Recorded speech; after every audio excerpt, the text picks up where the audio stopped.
Before the start of the Iraq War, the Army says less than one suicide attempt was reported a day. Jamie McIntyre tells us how that's changed for the worse and why.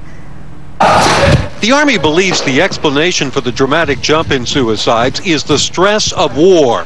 Not so much on the soldiers, but on love and marriage. The real central issue is relationships. And I say relationships, relationships, relationships. Army Chaplain Rand Dollinger has seen it firsthand. A Dear John email or phone call can be the trigger. One of the guys who just went through a suicide class got a phone call right afterwards. He walked right through the unit. He went into an armored personnel carrier and he shot himself. So the war breaks up families, causes post-traumatic stress disorder, and those things in turn lead to more suicides. Both the raw numbers and the suicide rates are steadily climbing.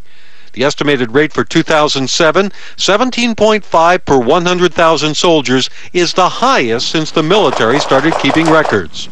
And suicide attempts, according to the Army's figures, are skyrocketing from 375 back in 2002 to more than 2,100 last year.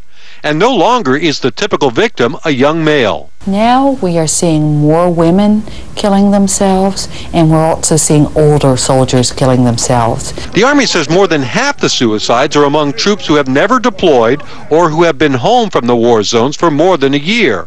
And officials say the biggest problem is that victims don't seek help. The really tough area here is stigma.